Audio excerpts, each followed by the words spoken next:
बिस्मिल्लाहिर्रहमानिर्रहीम। अस्सलाम वालेकुम।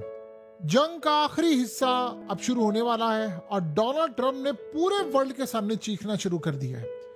सबसे पहले उसने अपनी नेवी को ऑर्डर दिया है कि जाओ, निकलो, जाकर ईरान की बोट्स तबाह कर दो, उसके शिप तबाह करो, मुझे फौरी तौर पर स्टेट ऑफ हॉर्मस खुला होना चाहिए। और नेवी के चीफ ने और जॉइंट चीफ ने क्लियरली वार्न किया है कि सर, हम सब कुछ तबाह हो जाएगा, हमारी रेपुटेशन, हमारे जहाज, हमारे वॉरशिप, हमारे सोल्जर, नेवी के तमाम कमांडर्स जितने भी हैं वो तबाह हो जाएंगे, हम ये जंग बड़ी बुरी तरह हार जाएंगे। ट्रंप ने कहा जो मर्जी हो, जाओ लड़ो और जंग इस वक्त अगले लेवल पर ले जाओ।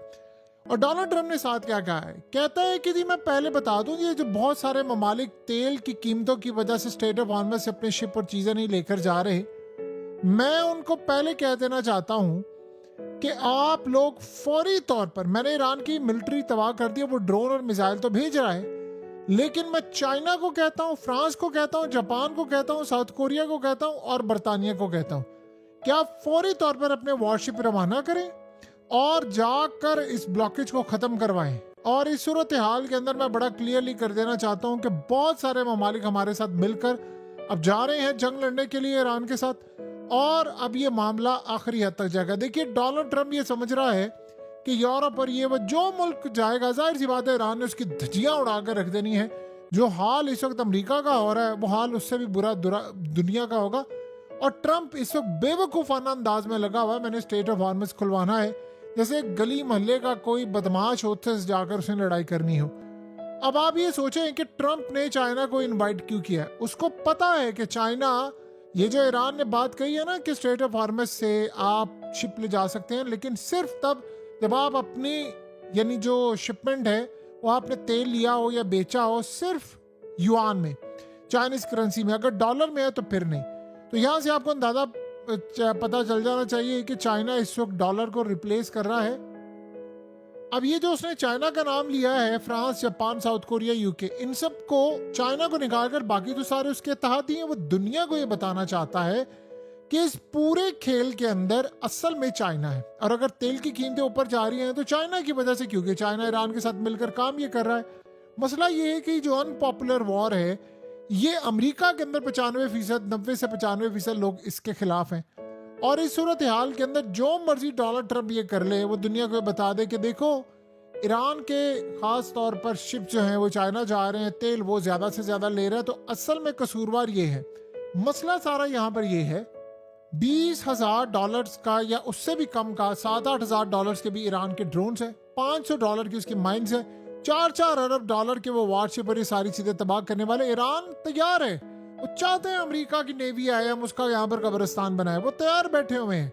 तो इस सूरत हाल में सबसे बड़ी लड़ाई होने के लिए जा रही है। देखिए, दुनिया की इकोनॉमी इस वक्त इतनी बुरी तरह तबाह होने जा रही है कि आज से पहले हमने कभी भी नहीं देखी थी।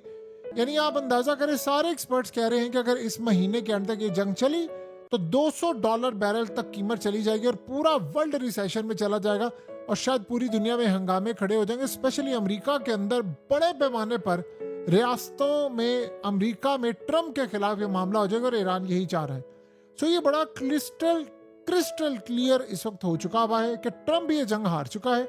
अब असल में उसने ये मिस जज कर लिया है सारे का सारा। देखिए, उसने सबसे पहले ये समझा था कि ईरान स्टेट ऑफ हॉर्मस नहीं क्लोज करेगा, और उसने ये बात कही है अपने जॉइंट चीफ को भी कि भाई अगर वो करेगा तो हमारी नेवी खुलवा लेगी। अब नेवी ने सरेंडर कर दिया है, वो नेवी को कह रहे तुम जाओ लड़ो, वो कह रहे हमने नहीं लड़ना।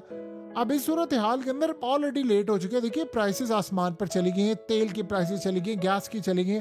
अब शिपिंग लेट हो रही है तो जाहिर सी बात है जो नेक्स्ट शिपिंग आ रही है उससे फूड की प्राइसेस भी ऊपर जाएंगी। ट्रंप के पास इस वक्त स्टेट ऑफ हॉर्मस खुलवाने का कोई प्लान नहीं है। सामने माइंस है, ईरान के फौजी खड़े हुए हैं, उसकी नेवी है, उसके वॉरशिप है, वो तबाह करने के लिए तैयार है, उनके ड्रोन और मिसाइल है। अब असल में अगर ट्रंप ने अपनी तबाही करवानी है तो वो करवा ले, इनके पास कोई प्लान नहीं है। आप क्या करेंगे? लड़ाई होगी। देखिए, अमेरिका की नेवी दुनिया की सबसे कमजोर नेवियों में शुमार होती है, उसकी सिर्फ एयरफोर्स तगड़ी है। तो अब छोटे छोटे हजारों ड्रोन, स्पीड बोट्स और माइंस, आप अंदाजा कर लें, अगर अमेरिका अपना एयरक्राफ्ट कैरियर लेकर भाग गया है, अगर अमेरिका के दोनों एयरक्राफ्ट कैरियर भागे हैं तो आप बताएं फिर उसने क्या लड़ाई ली, क्यों लेकर गया? ना जाता लेकर, पता चल जाता दुनिया को। लेकिन इस सूरत हाल के अंदर अगला प्लान उसका ये था कि मैं वो टैंकर्स को साथ लेकर जाऊंगा। आपको पता है कि डेली 138 टैंकर्स जाते हैं, ऑयल टैंकर्स यहाँ से। तो 138 को अगर आप साथ सपोर्ट करेंगे ना नेवी के, जैसे ट्रम्प ने कहा कि मैं खुलवाऊंगा, नेवी भेजूंगा, तो आपको अमेरिका की पूरी नेवी लगाना पड़ेगी, फिर भी आप ये काम नहीं कर सकते। पूरे वर्ल्ड से आप नेवी लेकर आएंगे तो बताएं आपने करना क्या है फिर। सो अब मसला ये है कि जब शिपिंग कंपनीज ने ट्रम्प को और यूएस नेवी को कहा है तब तो इन्होंने बात नहीं सुनी। सो अब अगर ये सोच रहे हैं कि हम माइंस को जाकर या ड्रोन्स को या फलाने को डिस्ट्रॉय नहीं कर सकते तो फिर आपका खेल खत्म है। देखिए सबसे बड़ा मसला ये है कि इन्होंने ये सोचा था कि ईरान के मिसाइल भी तबाह कर लेंगे, लेकिन ना उसके मिसाइल खत्म हो गए हैं, ना उसके ड्रोन्स खत्म हो गए हैं और ना ड्रोन वॉर खत्म हुई है। अब हुआ क्या है, अमेरिका ने आज खार वाली साइड पर अटैक कर दिया है। ये ईरान का असल में वो आइलैंड है जहां से ईरान का 90 से 95% जो तेल है यहीं से प्रोसेस होता है, यहीं से जाता है, यही सब कुछ है। आज अमेरिका ने यहाँ पर अटैक किया है, लेकिन अटैक उन्होंने ऑयल स्टोरेज पर नहीं किया, ऑयल फैसिलिटीज पर नहीं किया, डिफरेंट जगह पर किया। उससे ईरान को कोई खास नुकसान नहीं हुआ। ईरान ने कहा हमला नाकाम हुआ है। इन केस अगर यहाँ पर अटैक हो गया, आप बस समझ लें कि आज के बाद दुनिया में शायद बहुत ही कम लोग होंगे जो गाड़ियां अपनी निकालेंगे या बाइक्स निकालेंगे या दुनिया का निजाम चलेगा, क्योंकि ईरान ने उसके बाद कहा कि मैंने पूरे गल्फ में और पूरे खत्ते में और जहां जहां मेरा हाथ पड़ता मैंने सारी ऑयल फैसिलिटीज तबाह कर देनी। उसे कहा मैं पूरे रीजन के अंदर तबाही मचा दूंगा। वो सब कुछ तबाह हो गया तो पता नहीं तेल की कीमतें खुदा ना खासा अल्लाह कभी ना करे $300-400 बैरल तक ना चली जाए और ये सब कुछ जो कंट्रोल ही ना हो जाए। तो ट्रंप असल में ये जो हरकतें करता फिर रहा है ये बड़ी खतरनाक चीज है। देखिए ट्रंप ने अगर ये जो सीख रहा होता ड्रोन की जंग से तो वो यूक्रेन से ना सीख लेता जहां पर उनके इतने ट्रॉमा मिसाइल और ये तमाम चीजें तबाह हुई हैं। तो अब वो फिर ये कह रहा है कि नहीं मैंने फौज भेजनी है, मैंने फलाना करना है, मैंने ये करना है। देखिए सबसे बड़ा मसला ये है कि उधर इजराइल लिबनान की साइड पर भी जा रहा है, वहां पर भी एक नई लड़ाई छिड़ी हुई है और वहां से भी अटैक हो रहा है, तो वहां पर उसे ग्राउंड पर भी जाना है। अब वहां अगर हो गया तो ये नया क्राइसिस है। ऊपर से हिजबुल्ला उन्होंने आप सोचे उन्होंने एंट्री कर दी है, वो भी लड़ाई में आ चुके हैं और यमन के हौसी अब वो भी लड़ाई में एंटर हो रहे हैं, वो भी रेड सी बंद करें। तो तेल तो नहीं कहीं जाने वाला, तो आप ये सोच लें ये तो तबाही है। तो सबसे बड़ा मसला अब ये हुआ है कि शाम के अंदर भी ये लड़ाई फैलेगी। ट्रंप को ये बात का अंदाजा नहीं है कि ईरान अपनी प्रॉक्सीज कैसे इस्तेमाल कर सकता है। अब आप क्या सोचेंगे अगला आपने क्या काम करें, ग्राउंड इन्वेजन। आप अंदाजा नहीं कर सकते इस खित्ते में कितनी बड़ी जंग छिड़ने वाली है। खार में इन्होंने ईरान की ऑयल फैसिलिटीज, ईरान के पूरे प्रोसेस स्टोरेज को तबाह करना है। देखिए ईरान का डिफेंस सिस्टम तो नहीं काम कर रहा, ये तो एडमिट करना पड़ेगा। काम तो अमेरिका का भी नहीं कर रहा, इजराइल का भी नहीं कर रहा, लेकिन डोनाल्ड ट्रंप इसको तबाह करके क्या विक्ट्री डिक्लेयर करेगा और कहेगा जी मैंने तो तबाही कर दिया, फलाना कर दिया। आप अंदाजा नहीं कर सकते। ये जो ट्रंप ने अभी तक आज ऑयल स्टोरेज तबाह नहीं की, ये सारे खित्ते की ऑयल स्टोरेज तबाह कर देगा। किसी को तेल नहीं मिलेगा, ये वर्ल्ड पूरा तबाह हो जाएगा और ये वर्ल्ड रहने के काबिल भी नहीं रहेगा। तो बताएं इस सूरत हाल में दुनिया में क्या रहना है और क्या जंग करनी।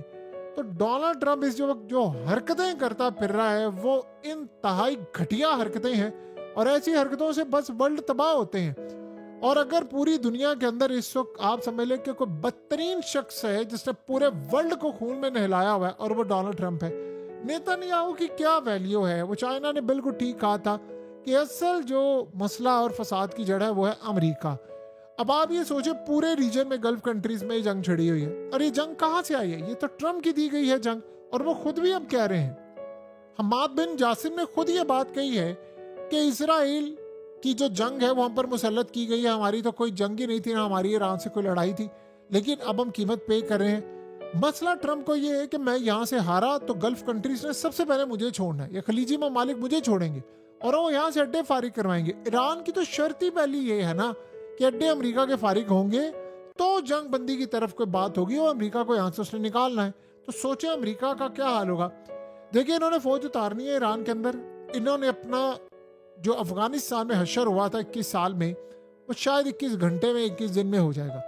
ये बहुत बड़ी तबाहकुन जंग लड़ने के लिए जा रहे हैं और इस जंग में अमेरिका के जीतने के इम्कान ज्यादा से ज्यादा 2% है। ईरान नहीं ये जंग हारेगा। ये लोग तब भी कह रहे थे कि जी ईरान ऐसे फलाना ये, आज ईरान ने इस जंग में उसकी बका की जंग है। और उन्होंने अभी बदला लेना, उन्होंने बहुत सारी सूरत हाल सामने रखनी है। अमेरिका अपनी इकोनॉमी तबाह कर रहा है, तेल की कीमतें आसमान पर हैं, अमेरिका बहुत बुरी तरह खुद डूबेगा, पूरे वर्ल्ड को साथ लेकर डूबेगा, और जो डूबेगा उसमें जो पूरे वर्ल्ड में एहतजाज होगा, तबाही होगी अमेरिका के खिलाफ, जो सब कुछ होगा वो आप उसका तसव्वुर नहीं कर सकते। ये अमेरिका ने स्टेबल किस तरह रह सकता है, यानी दुनिया में इसका क्या किया जाए? स्टेबिलिटी अमेरिका की जानिब और ये मामला नजर नहीं आ पा रहे जो हालात नजर आ रहे हैं।